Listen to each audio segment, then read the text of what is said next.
Assalamualaikum warahmatullahi wabarakatuh. Salam sejahtera untuk kita semua.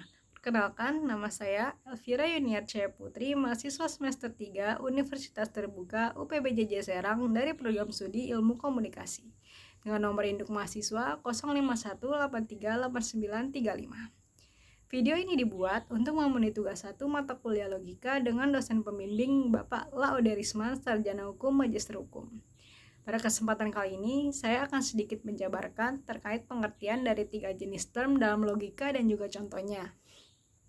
Selain itu, saya juga akan menjelaskan tentang logical fallacy atau sesat pikir beserta salah satu contoh kasus yang sering dijumpai serta bagaimana cara-cara yang dapat kita lakukan untuk menghindari sesat pikir dalam kehidupan sehari-hari.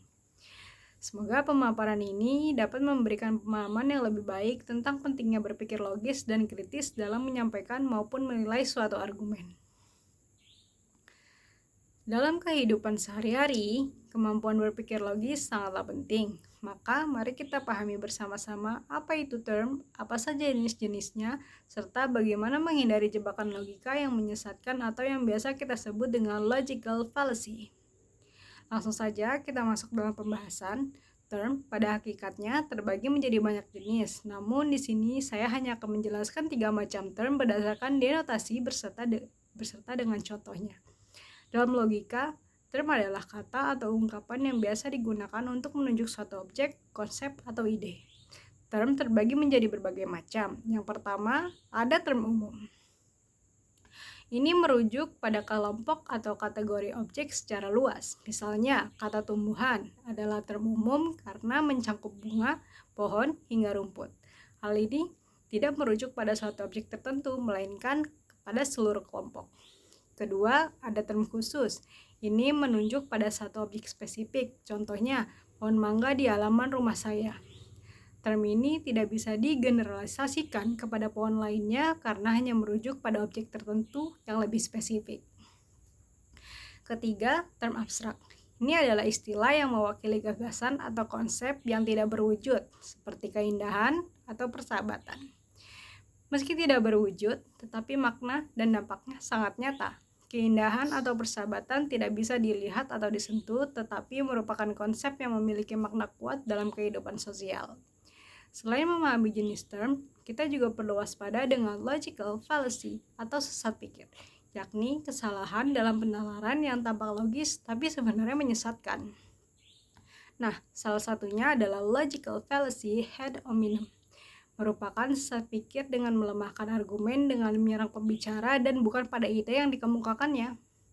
Untuk berpikir kritis dan adil, kita harus menilai argumen berdasarkan bukti dan logika, bukan berdasarkan siapa yang menyampaikannya. Misalnya nih, aku tidak bisa mempercayai pendapatnya karena dia memiliki rekam jejak yang buruk.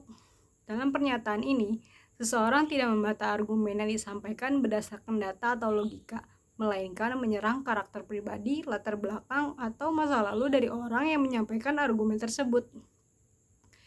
Nah, alasan mengapa pernyataan tadi merupakan sesat pikir karena yang pertama, fokus hanya pada pribadi, bukan isi dari argumen tersebut. Orang tersebut menolak percaya bukan karena pendapat atau logika yang disampaikannya keliru, tapi hanya karena si pembicara tersebut memiliki rekam jejak yang buruk. Alasan yang kedua, tidak membuktikan kebenaran atau kesalahan argumen. Seburuk apapun masa lalu seorang, itu tidak semata-mata membuat semua pendapatnya menjadi salah. Argumen yang valid tetap bisa datang dari siapapun meskipun latar belakang orang tersebut kurang baik. Nah, agar kita tidak terjebak dalam sesat pikir seperti ini, ada beberapa hal yang bisa kita lakukan. Yang pertama, fokus pada isi argumen, bukan pada siapa yang menyampaikannya. Yang kedua, kembangkanlah sikap berpikir terbuka dan juga kritis. Yang ketiga, kenali berbagai bentuk sesat pikir, agar kita bisa lebih bijak dalam menerima dan menyampaikan pendapat. Nah, dengan memahami macam-macam term, mengenal apa itu logical fallacy, serta mengetahui bagaimana cara terhindar dari sesat pikir, kita tidak hanya bisa memperkuat cara berpikir secara logis, tetapi juga bisa membangun komunikasi yang efektif dan rasional, serta mampu menghindari perdebatan yang tidak sehat. Sebab logika bukan hanya sekedar alat untuk menang dalam argumen, tetapi bisa menjadi penghubung antara kebenaran dan pemahaman yang lebih mendalam. Mari jadi pribadi yang bisa berpikir jernih, adil, dan bijaksana. Terima kasih telah menyimak pemaparan saya dalam menjawab pertanyaan terkait term dalam logika dan logical fallacy atau sesat pikir. Saya harap video ini bisa memenuhi ketentuan tugas yang sudah diberikan. Apabila terdapat kekurangan, mohon untuk dikoreksi. Sekian video dari saya. Semoga video ini bisa bermanfaat dan dapat menambah wawasan untuk kita semua. Assalamualaikum warahmatullahi wabarakatuh.